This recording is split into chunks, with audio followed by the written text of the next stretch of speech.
Nació hace 100 años, tal día como hoy, 24 de agosto. Borges fue un escritor genial. Su obra la componen básicamente poemas, cuentos y ensayos. Y en ellos Borges se dio a la tarea de jugar con temas como la inmortalidad, el tiempo y la realidad. Él fue nominado en varias oportunidades al Premio Nobel de Literatura. Y en el programa de hoy vamos a descubrir no solamente su infancia, con los temores de su niñez, sino también su crecimiento como escritor. Podremos disfrutar entrevistas a su madre, también a su colaborador y amigo Adolfo Bioy Casares y a María Kodama, su mujer y secretaria. Seguramente al terminar este programa se van a sentir más borgianos que nunca, así que disfrútenlo. Una presentación exclusiva de People and Arts. Jorge Luis Borges es una de las figuras más notables de la literatura del siglo XX. Su destino de escritor fue evidente desde los 9 años y toda su vida, que se extendió a lo largo de todo el siglo XX, se dedicó a los libros. Jorge Luis Borges era un hombre introvertido que ansiaba el olvido y creía que la felicidad existía dentro de las páginas de un libro. Su influencia sobre nuestra concepción de la lectura y la escritura es inmensa.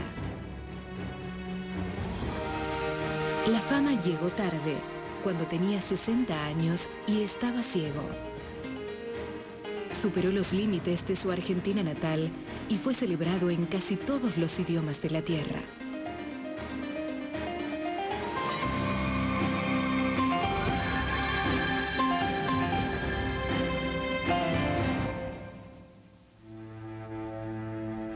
Jorge Luis Borges nació en Argentina. No obstante, su obra no conoce fronteras. Ocupando un sitial de honor entre los escritores del siglo XX, su colección de cuentos, poemas y ensayos marcó los rumbos de la literatura latinoamericana. En total obtuvo 46 galardones nacionales e internacionales, entre los que se destacan el Premio Formentor y el Premio Cervantes. En la década de 1970 experimentó el enorme reconocimiento internacional. A pesar de que el premio Nobel le fue siempre esquivo, Borges fue homenajeado mundialmente como uno de los mayores escritores del siglo XX. Cuando quedó ciego y no pudo seguir leyendo los libros que tanto apreciaba, halló el amor en quien sería su compañera de toda la vida, María Kodama. Borges hizo suyo los grandes temas de la literatura, el tiempo, el espacio y la curiosa paradoja de ser humano en un mundo misterioso e incomprensible. Jorge Luis Borges nació el 24 de agosto de 1899 en una Buenos Aires que más tarde haría propia. Entre sus antepasados hubo militares y poetas que construyeron la historia argentina. Su abuelo paterno, el coronel Borges Lafinur, murió en batalla, legando a su nieto el sueño de un destino heroico. De Fanny Haslam, su abuela inglesa, heredó el amor por el idioma inglés, pero fue en la biblioteca de su padre donde Borges descubrió los misteriosos e infinitos placeres del mundo de los libros. Yo tengo la impresión de no haber salido nunca de esa biblioteca. Siempre estuve en esa biblioteca y sigo releyendo los mismos autores que leía cuando era chico. Leí entonces un libro que lo había publicado unos años antes, Los primeros hombres en la luna, de Wells. Lo leí entonces. Leí a Kipling entonces, leí a Stevenson entonces. Leí Las Mil y una Noches entonces, todos libros capitales para mí. Y todo eso, y además leía libros muy malos, pero claro, un niño no compara un libro con otro. El padre de Borges era un abogado que siempre soñó con ser escritor. Su amor por la literatura contagió a su hijo. A los 9 años, el niño había escrito varias obras literarias, entre ellas un manual de mitología griega en inglés. L'intelligence, l'œuvre, la manière de se instruire, esta manière de vivre, c'est tout l'influence et l'héritage de son père. Moi, j'étais la main, simplement la main.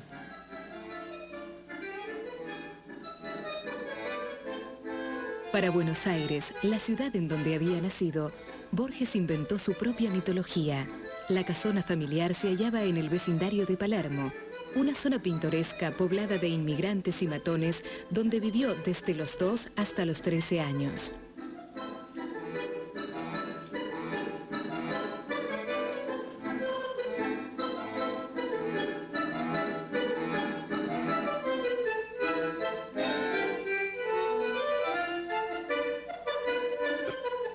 Su hermana Nora compartía con Borges un espíritu fantasioso, pero sus visiones no eran violentas. Para ella el mundo era el refugio apacible y aislado de la casona familiar, pero para Borges esa casa silenciosa y sombría era objeto de sobresaltos. La niñez de Borges dio a luz a temores y fantasías que lo acosarían durante toda la vida, a los que él hizo mención repetidas veces en sus escritos. Solo entre sus libros al niño lo inquietaba más que nada la presencia de ese otro ser reflejado en el lustre del mobiliario y en los tenebrosos espejos de la casa. Temía que un día su espejo reflejara un rostro distinto del suyo. Hoy, al cabo de tantos y perplejos años de errar bajo la varia luna, me pregunto, ¿qué azar de la fortuna hizo que yo temiera los espejos? Espejos de metal, enmascarado espejo de caoba que en la bruma de su rojo crepúsculo disfuma ese rostro que mira y es mirado. Prolongan este vano mundo incierto en su vertiginosa telaraña. A veces en la tarde los empaña el hálito de un hombre que no ha muerto. Al regreso, veremos cómo el Borges, que tanto le temió a los espejos, encontró su salvación en los tigres reales y de los libros. Y también el propio Borges nos va a explicar por qué el hecho de ausentarse de Argentina lo hizo acercarse mucho más a Buenos Aires. Ya venimos. Programa dedicado a Jorge Luis Borges en People and Arts.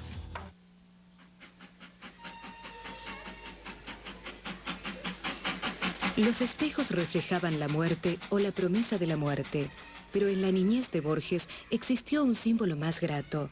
Su madre solía llevarlo con su hermana al zoológico y allí Borges rechazaba los juegos y los paseos por observar al tigre. La feroz elegancia del tigre reflejaba, para el niño, la promesa de una vida de aventuras. Pasó la infancia, caducaron los tigres y su pasión, pero todavía están en mis sueños. En esa napa sumergida o caótica siguen prevaleciendo y así, dormido, me distrae un sueño cualquiera y de pronto sé que es un sueño. Suelo pensar entonces, este es un sueño, una pura diversión de mi voluntad, y ya que tengo un ilimitado poder, voy a causar un tigre. Ay, incompetencia. Nunca mis sueños saben engendrar la apetecida fiera.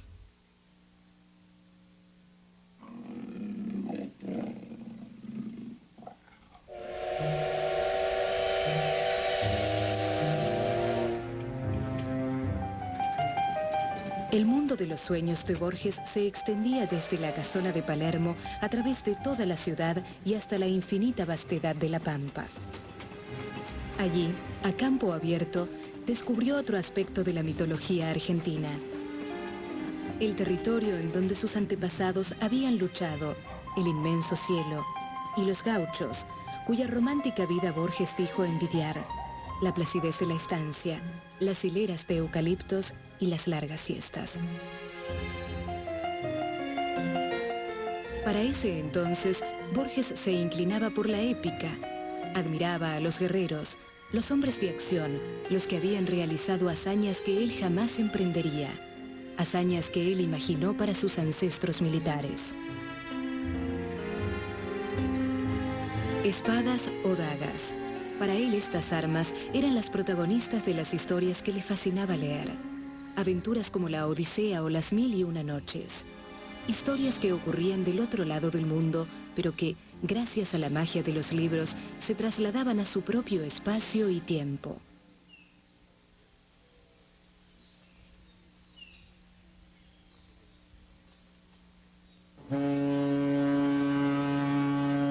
El padre de Borges tenía una enfermedad de la vista que su hijo luego heredó. La familia viajó a Europa para consultar a un especialista en Ginebra. Guiado por su infatigable curiosidad, Borges descubrió la obra de muchos autores que lo acompañarían toda su vida. los expresionistas alemanes Wieland, Schopenhauer y los maestros budistas que le enseñaron que la vida era una ilusión. En 1914 estalló la guerra. Obligados a permanecer en Europa, los Borges fueron argentinos en el exilio. Borges asistió al colegio Jean Calvin y realizó sus estudios en francés. Cela a été très important pour moi que d'être élevé en Suisse, que d'avoir fait mon baccalauréat à Genève, que d'être resté en Europe pendant la Première Guerre, puisque cela m'a permis, à mon retour, de découvrir un peu mon pays. C'est-à-dire, si j'avais passé toute ma vie à Buenos Aires, peut-être ne l'aurais-je jamais vu. Cela aurait été trop près de moi. Tandis qu'il y a eu de longues années d'absence, de nostalgie inévitable, de nostalgie nécessaire, pourrait-on dire même. Puis, quand je suis revenu à Buenos Aires, vers 1921 ou 22, j'ai découvert un peu ma ville natale, la ville de mes pères, de mes grands-pères, de mes arrière-grands-pères. Et cela a inspiré mon premier volume de poèmes qui s'appelle précisément Fervor de Buenos Aires. C'est-à-dire que l'absence m'a permis de voir beaucoup de choses que je n'aurais pas vues si j'étais resté tout le temps chez moi. Y fue por este río de sueñera y de barro que las proas vinieron a fundarme la patria. Irían a los tumbos los barquitos pintados entre los camalotes de la corriente zaina. Una cigarrería sahumó como una rosa el desierto. La tarde se había ahondado en ayeres. Los hombres compartieron un pasado ilusorio. Solo faltó una cosa, la vereda de enfrente. A mí se me hace cuento que empezó Buenos Aires. La juzgo tan eterna como el agua y el aire. Nosotros vemos, si nosotros tomamos ese tema, por ejemplo, Buenos Aires, a través de toda su obra, esa presencia continua de la ciudad. Pero nosotros también vamos viendo cómo esa presencia de la ciudad va cambiando en él. En el último libro, sintiendo ya de algún modo su fin próximo, trata de hacer el nexo, trata de dar el salto de lo que ya no va a ser, de lo que ya no es, de la que ya no fue esa ciudad que alguna vez fue de él. Ese nexo, esa unión, la da justamente a través de otras generaciones de poetas, como él dice, que cantarán el truncado obelisco, porque quizá ni siquiera esté el obelisco, pero no importa, porque a través de esa voz nueva, a través de esa persona que retome la posta, digamos, esa continuidad de la ciudad, esa continuidad va a seguir, y esa es, de algún modo, la inmortalidad, ¿no?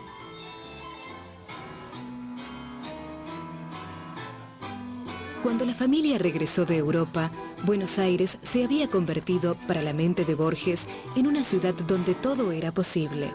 Fundada como Roma en un mito o una leyenda, y con una infinidad de historias para contar, como la Bagdad de las 1001 noches. La ciudad que él imaginaría detrás de las rejas del jardín, la ciudad que soñó durante sus años en Suiza, alcanzó una autenticidad palpable. Comenzó a recorrer Buenos Aires con la pasión de un explorador, oyendo historias sobre los compadritos en los bares de las esquinas o prolongando su búsqueda en milongas que evocan el rasgueo monótono de la guitarra y el gemir del bandoneón. Nada, solo el cuchillo de Muraña, solo en la tarde gris la historia trunca. No sé por qué en las tardes me acompaña ese asesino que no he visto nunca. Palermo era más bajo, era amarillo, paredón de la cárcel dominaba Raval y Barreal. Por esa brava región anduvo el sórdido cuchillo. El cuchillo, la cara se ha borrado, y aquel mercenario cuyo austero oficio era el coraje, no ha quedado más que una sombra y un fulgor de acero. Que el tiempo que los mármoles empaña salve este firme nombre, Juan Muraña.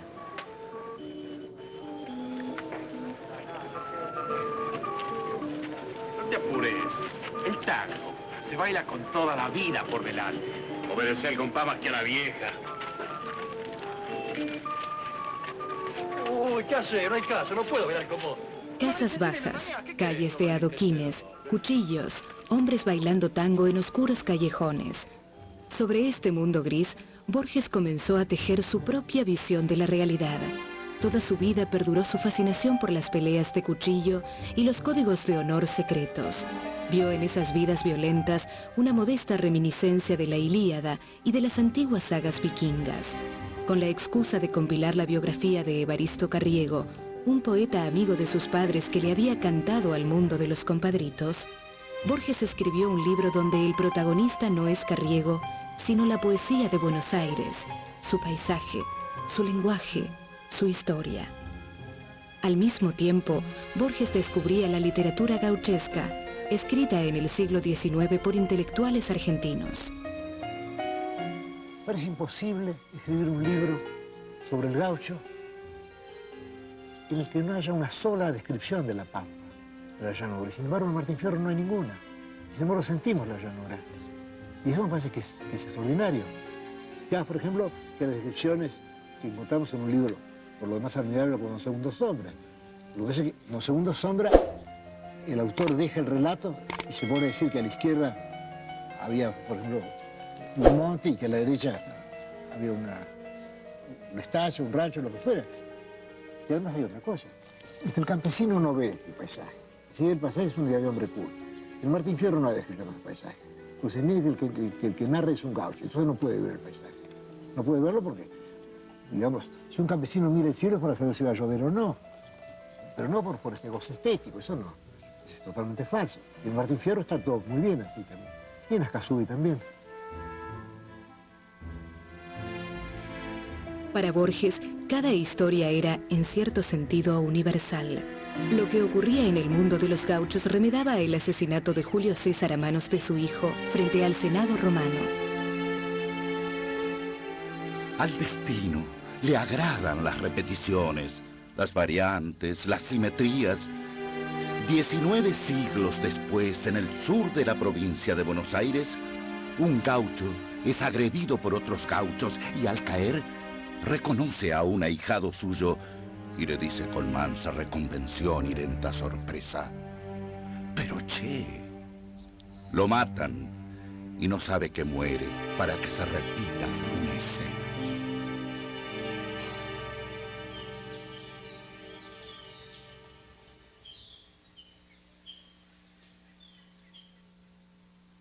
Al regresar de la pausa, sabremos cómo surgió la colaboración entre Jorge Luis Borges y Adolfo Bioy Casares, que dio lugar al escritor ficticio H. Bustos Domecq. Y también Borges nos explicará por qué la única realidad que se puede nombrar es la realidad de las palabras. En nuestro espacio de vidas seguimos descubriendo a Jorge Luis Borges. Borges despertó en sus lectores desde siempre una admiración incondicional, y son muchos los escritores y aprendices de escritores que han sentido la influencia de su estilo. Un estilo que, por cierto, demanda mucha atención de parte del lector, para poder seguir sus juegos de ideas y de palabras, y también para poder apreciar su humor y su ironía. Este año se cumplen los 100 años de su nacimiento, por lo tanto se están desarrollando una gran cantidad de eventos, lecturas, conciertos, investigaciones y discusiones en torno a sus libros. En esto intervienen psicólogos, literatos, semiólogos y profesionales de distintas áreas, y los eventos se llevan a cabo en ciudades tan disímiles como La Habana, Londres, Dresden o Melbourne, en Australia. Por supuesto que también han reeditado una gran cantidad de sus libros. Sigamos disfrutando este excelente documental dedicado al gran escritor argentino Jorge Luis Borges en People and Arts. Para Borges, la esencia de la realidad se halla en los libros, en la lectura de los libros, en la escritura de los libros y sobre los libros. Borges continuó un diálogo iniciado miles de años atrás que para él no tenía final.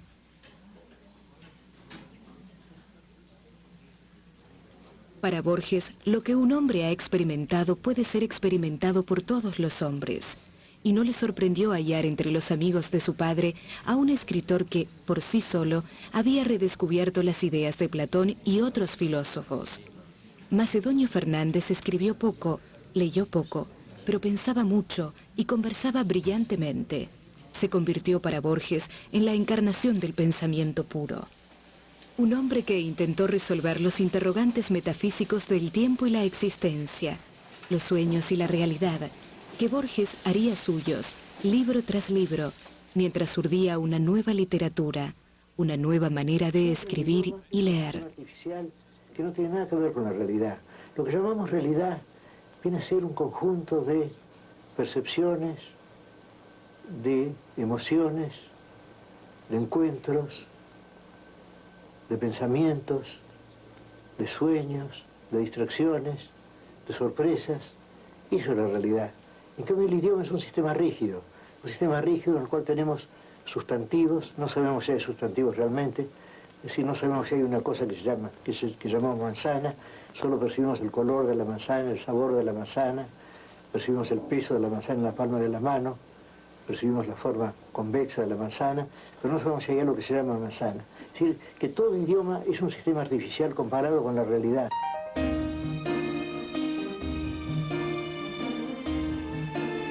Borges se inspiraba en la fiebre creadora de Buenos Aires.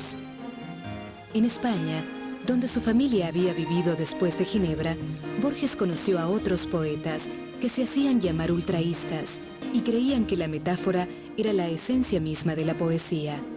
Habiendo adoptado esa postura, Borges, de regreso en Buenos Aires, colaboró con una serie de revistas: Proa, Prisma, Destiempo y Crítica. En 1931, Borges conoció a un joven de 17 años, Adolfo Bioy Casares. Con el tiempo, colaboraron en una serie de historias hilarantes y ensayos satíricos bajo el seudónimo de Bustos Domecq. Bioy me mostró la simplicidad y la claridad, afirmaría Borges más tarde.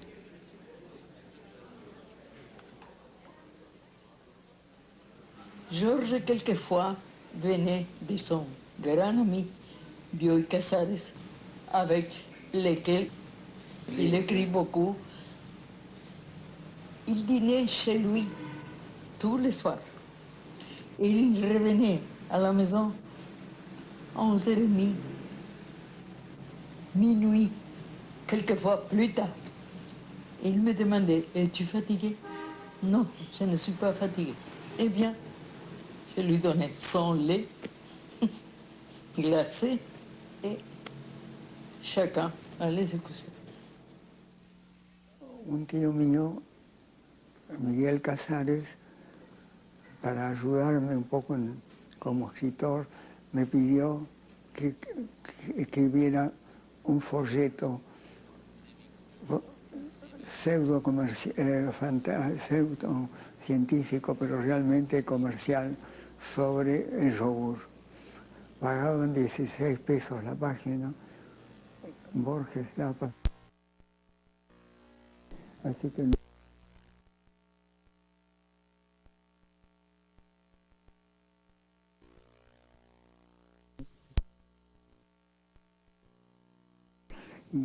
parecía una especie de paraíso. Y pasó el tiempo y un día le dije a Borges: ¿te acordás que podíamos algún día llegar a colaborar, no te parece? Ese día me dijo que sí, y entonces empezamos a escribir, y nuestra colaboración fue para nosotros un poco una lección de humildad, porque pensábamos, tanto Borges como yo, que uno siempre podía escribir sobre lo que quería. Y a Borges a mí me decía que cuando escribía solo se sentía desamparado, porque cuando llega una dificultad, no es raro que sea dificultad para los dos, uno la resuelve.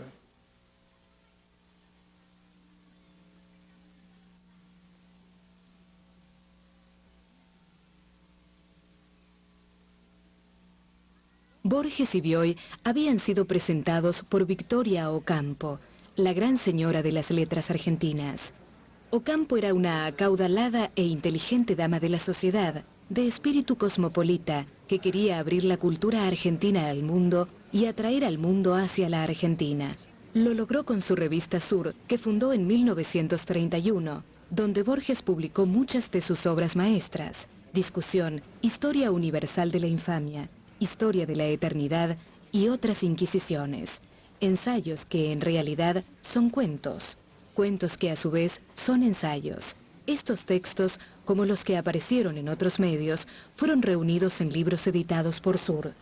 Sur le brindó también la oportunidad de escribir sobre una forma de arte que, para él, constituía un catálogo de la realidad, el cine. No es raro que en una de las primeras notas sobre cine que publicó Sur en los años 30 dijera que el cine permitía circular entre el mundo un casi infinito catálogo de comportamientos, de conductas humanas. Es decir, que nos permitía ver cómo actuaban, cómo se comportaban en distintas partes del mundo la gente. Creo que no es solamente una cuestión sociológica, etnográfica lo que hay ahí, sino un atisbo sobre una cantidad de aspectos de la vida que no hubiera tenido de otro modo. Como los filmes a Sternberg le gustaban, son las películas de violencia de los años 20 y las películas donde Dietrich ocupa un lugar central, es decir, donde hay una fuerte dosis de erotismo, le dejan de interesar. Un poco, supongo, por ese pudor tan fuerte de Borges, en cuya obra el erotismo es algo siempre ausente o escamoteado. No era una crítica profesional, era realmente notas que un escritor podía hacer sobre cosas que estimulaban su imaginación. El 24 de febrero de 1938, Borges recibió un llamado de su madre, comunicándole que su padre agonizaba. La muerte de Jorge Borges dejó a su hijo como único sostén de la familia.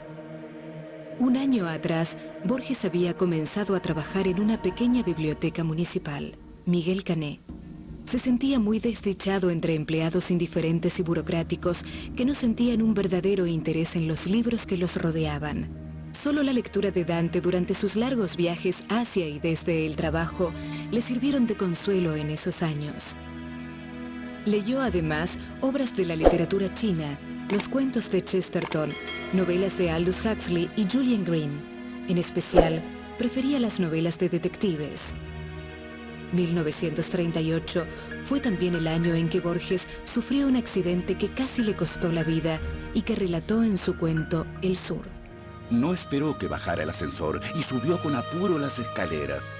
Algo en la oscuridad le rozó la frente. ¿Un murciélago? ¿Un pájaro? En la cara de la mujer que le abrió la puerta vio grabado el horror y la mano que se pasó por la frente salió roja de sangre. La arista de un batiente recién pintado que alguien se olvidó de cerrar le había hecho esa herida. Dalman logró dormir, pero a la madrugada estaba despierto y desde aquella hora el sabor de todas las cosas fue atroz. La fiebre lo gastó y las ilustraciones de las 1001 noches sirvieron para decorar pesadillas. Amigos y parientes lo visitaban y con exagerada sonrisa le repetían que lo hallaban muy bien. Dalman los oía con una especie de débil estupor y le maravillaba que no supieran que estaba en el infierno. J'ai subi une opération. J'avais peur d'avoir perdu mon intégrité mentale. Alors, je me suis dit, si j'écris un petit article critique, et si je ne peux pas le faire, alors ce sera la débâcle pour moi. Si je tâche d'écrire un poème, alors cela ne signifiera rien, parce que les poèmes ne dépendent pas de nous, mais de la muse ou du Saint-Esprit. Alors je vais tâcher de faire quelque chose de différent, une histoire. Alors j'écris l'histoire de Pierre Menard, auteur de Don Quichotte, en pensant, si je n'écris pas cette nouvelle, cela ne signifie rien puisque je n'ai jamais écrit de nouvelle. Et si je réussis, c'était tant mieux. Et évidemment, si je ne réussis pas, cela va me préparer d'une façon douce vers l'idée que je dois renoncer à la littérature. Alors j'écris cette histoire qui est un peu encore excitante. Elle est présentée sous la forme d'un article plutôt que d'une narration. Je l'ai publié à Sourds et un de mes amis m'a dit que quant à Pierre Menard, cet article n'offrait aucune nouveauté pour lui, puisqu'il avait lu que déjà des articles sur Pierre Menard. Je lui ai dit, évidemment, je ne prétends pas avoir inventé. C'est un homme de lettres français assez connu, non? En Pierre Menard, autor del Quijote, publicado en Ficciones, Borges presenta uno de sus brillantes juegos literarios. Compara un párrafo escrito por Cervantes con un párrafo escrito por el imaginario Menard. El párrafo es el mismo, pero el de Menard es inmensamente superior. La verdad cuya madre es la historia, émula del tiempo, depósito de las acciones, testigo de lo pasado, ejemplo y aviso de lo presente, advertencia de lo porvenir.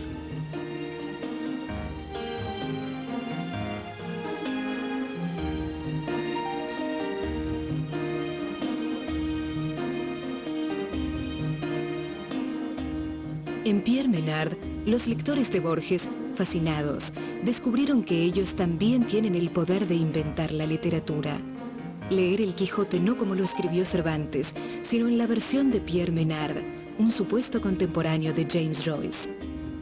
Mientras Borges imaginaba una revolución literaria, Argentina experimentaba su propia revolución.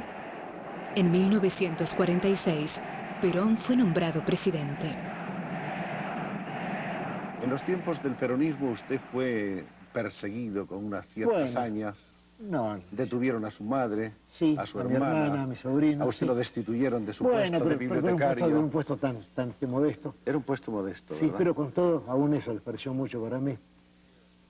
No, pero yo tengo mi conciencia clara en materia política. Aunque no me he ocupado de política y no entiendo de ella, pero entiendo de éticas, ¿no? Sí que hay que leer un gobierno deshonesto y que desear aquello es desear la deshonestidad, ¿no? Me basta con eso. Además, un gobierno muy cruel y muy arbitrario. Sobre todo deshonesto, un gobierno venal.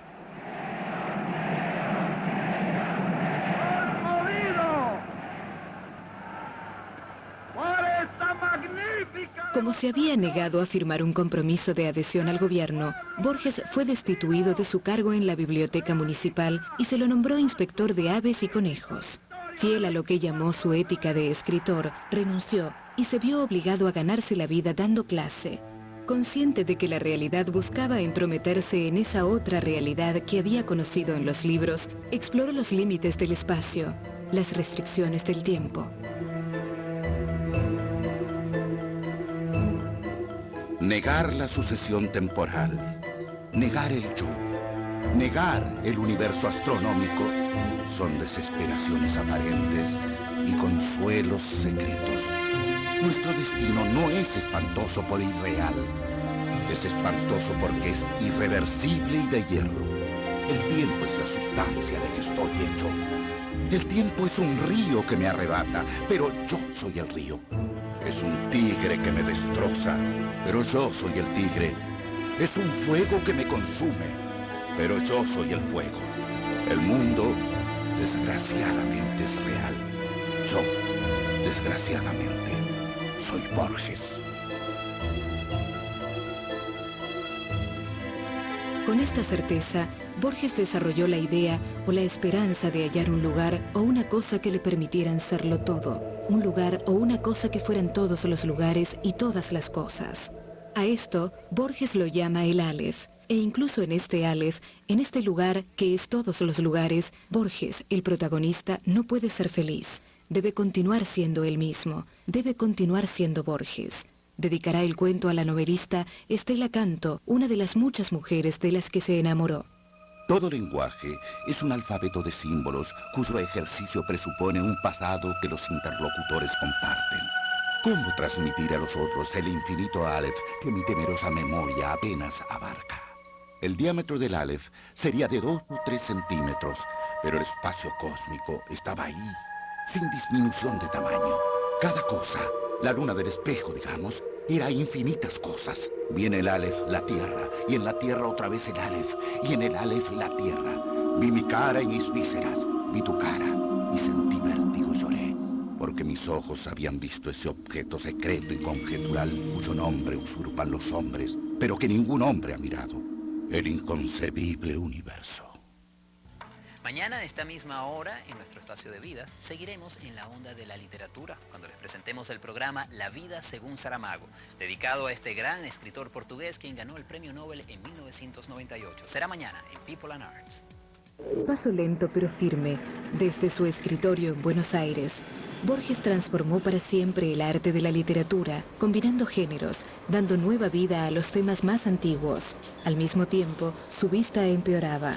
Su médico le había prohibido leer en penumbras. Un día, atrapado por una novela de detectives, siguió leyendo bajo la débil luz del tren, mientras se adentraba en un túnel. Cuando el tren salió del túnel, Borges solo podía ver una espesa bruma de color. El año 1955 comprendí yo no podría leer ni escribir. Entonces pensé, voy a tenerme lástima. Es muy triste tenerse lástima. Entonces pensé, tengo que llenar mi vida con algo distinto. El color amarillo me ha acompañado a lo largo de mi vida. Y cuando he perdido la vista, no he perdido el color amarillo. Actualmente es el único color que veo con alguna claridad. En cambio, he perdido otros colores, sobre todo un color que pierden los ciegos y que ignoran mucho, que es el negro. Se cree en general que los ciegos viven en la oscuridad. Es un error. Viven en una suerte de neblina azulada, verdosa o amarillenta.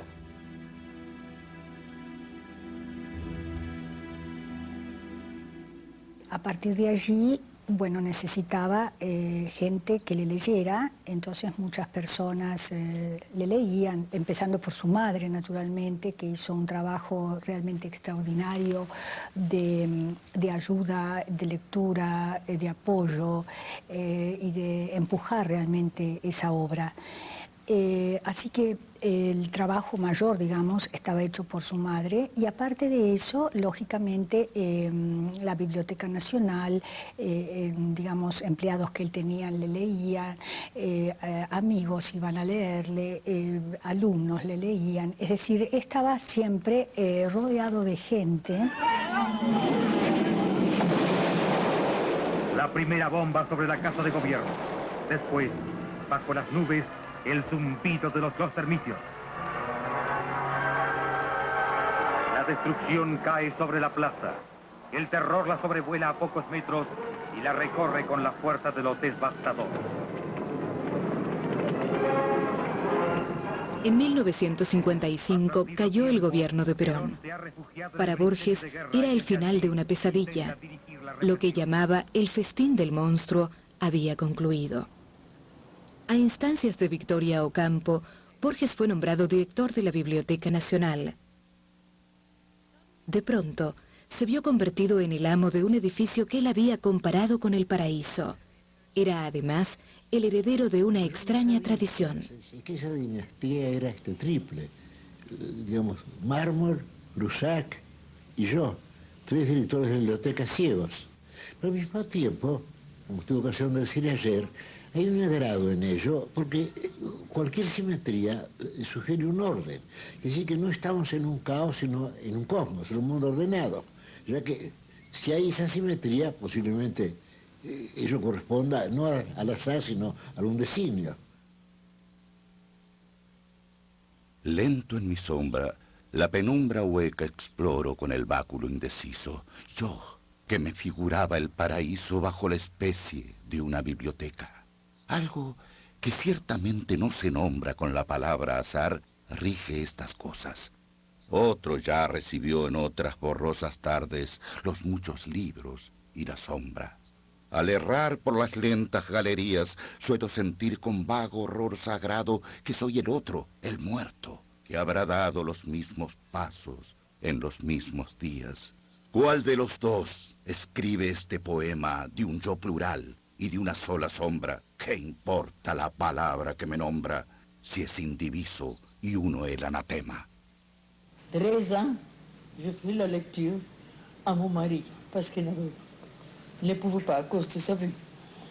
Et 14 à lire et à écrire à Georges ce qu'il me dictait, par la même raison.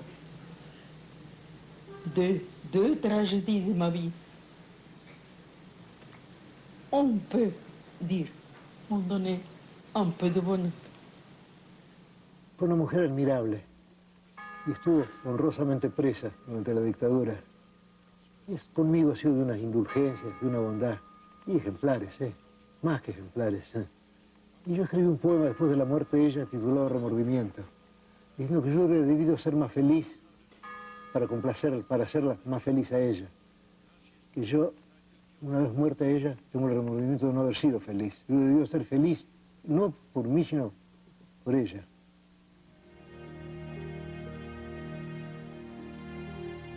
Solo, luego de la muerte de su madre en 1975, Borges continuó su apacible rutina. Salía a comer con sus amigos, le leían libros que él sabía casi de memoria, escribía nuevos libros de poesía y prosa, mitad lector inquisitivo, mitad escritor soñador. Para ese entonces, el mundo había reconocido el genio de Borges, luego de recibir el premio Formentor, que compartió en 1961 con Samuel Beckett. Universidades y gobiernos tan lejanos como el de Japón lo colmaban de galardones y lo invitaban a viajar. Se había convertido en el bibliotecario universal. Pero creo que esencialmente yo soy el que era cuando publiqué mi primer libro, Fervor de Buenos Aires, en 1923. Y creo que en ese primer libro está todo lo que yo haría después, salvo que está entre líneas y solo para mí. Es como una escritura secreta, que está entre las líneas de la escritura pública. Pero ahí está todo, yo veo, salvo que nadie puede verlo sino yo. Así que lo que yo he hecho después ha sido reescribir ese libro, ese primer libro, que no tiene mayor valor, pero que luego ha ido dilatándose, ha ido ramificándose, enriqueciéndose. Y creo que ahora puedo, en fin, puedo jactarme de haber escrito algunas páginas válidas, uno que otro poema. ¿Y qué más puede querer un escritor? Porque aspirar a un libro ya es demasiado. Al otro, a Borges, es a quien le ocurren las cosas. Yo camino por Buenos Aires y me demoro acaso ya mecánicamente para mirar el arco de un zaguán y la puerta cancel. De Borges tengo noticias por el correo y veo su nombre en una terna de profesores o en un diccionario biográfico. Me gustan los relojes de arena, los mapas, la tipografía del siglo XVIII, el sabor del café y la prosa de Stevenson. El otro comparte esas preferencias, pero de un modo vanidoso, que las convierte en atributos de un actor. Sería exagerado afirmar que nuestra relación es hostil. Yo vivo, yo me dejo vivir para que Borges pueda tramar su literatura, y esa literatura me justifica.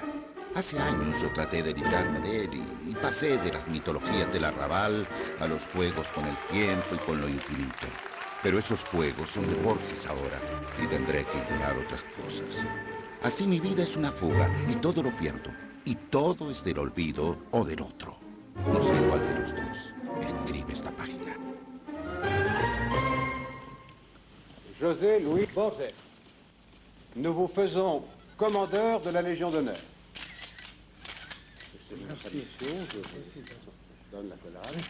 Bueno, uno es el Borges personal. Yo creo que en este momento es el que está hablando con ustedes. Y el otro es el Borges público, un personaje que me desagrada mucho, al cual suele hacer reportajes, suele aparecer en cinematógrafo. Yo no tengo nada que ver con ese Borges, yo no tengo nada que ver con el Borges oficial.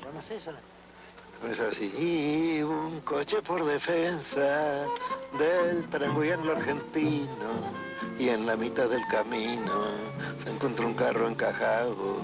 Compañero, hágase un lado, dijo al del carro el cochero, y este contesta ligero, avisa si es comisario, o si lo ha nombrado alcalde, o se terca soy otario. Ahora, se usaban generalmente palabras grandilocuentes. ¿Qué pasa que yo le dije a usted cómo es? Entre los allegados que le leían, María Kodama, una argentina descendiente de japoneses, se convirtió en su amada y compañera.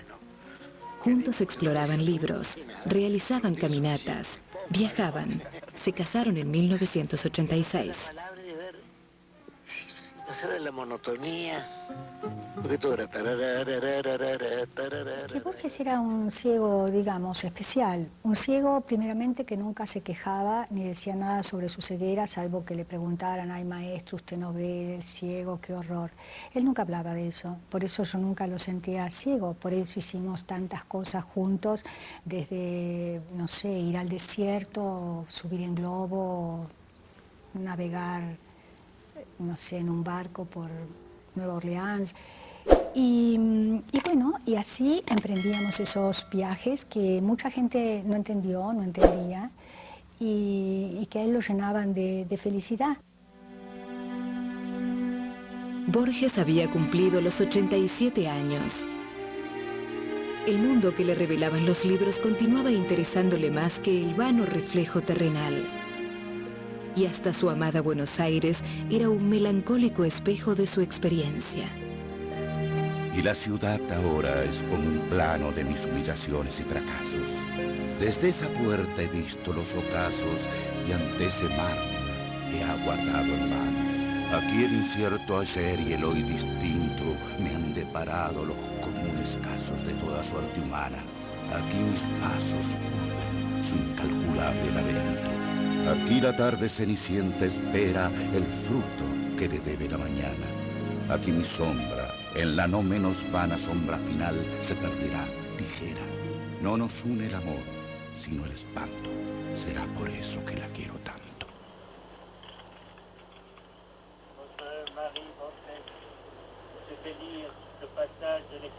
El último responso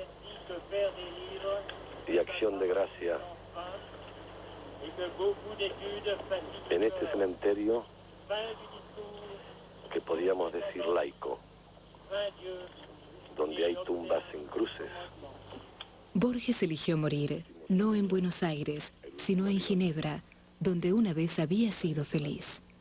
Borges sintió siempre la atracción de ese país por diversos motivos. Uno de ellos fue porque él me contaba que ahí él había aprendido la tolerancia. Además, a él lo emocionó, y era un adolescente cuando él estuvo allí, era un chico, la forma en que Suiza trataba a los refugiados de la Primera Guerra Mundial. Es decir, todas ese tipo de consideraciones y de cosas que a un adolescente muy sensible lo marcan para toda su vida. Borges no solo contaba historias, sino que las transformaba. Para él, la esencia de la libertad humana consiste en usar la experiencia de las palabras para nombrar aquello que la experiencia no tiene palabras para nombrar. Un hombre se propone la tarea de dibujar el mundo. A lo largo de los años, puebla un espacio con imágenes de provincias, de reinos, de montañas, de bahías, de naves, de islas, de peces, de habitaciones, de instrumentos, de astros, de caballos y de personas. Poco antes de morir, descubre que ese paciente laberinto de líneas traza la imagen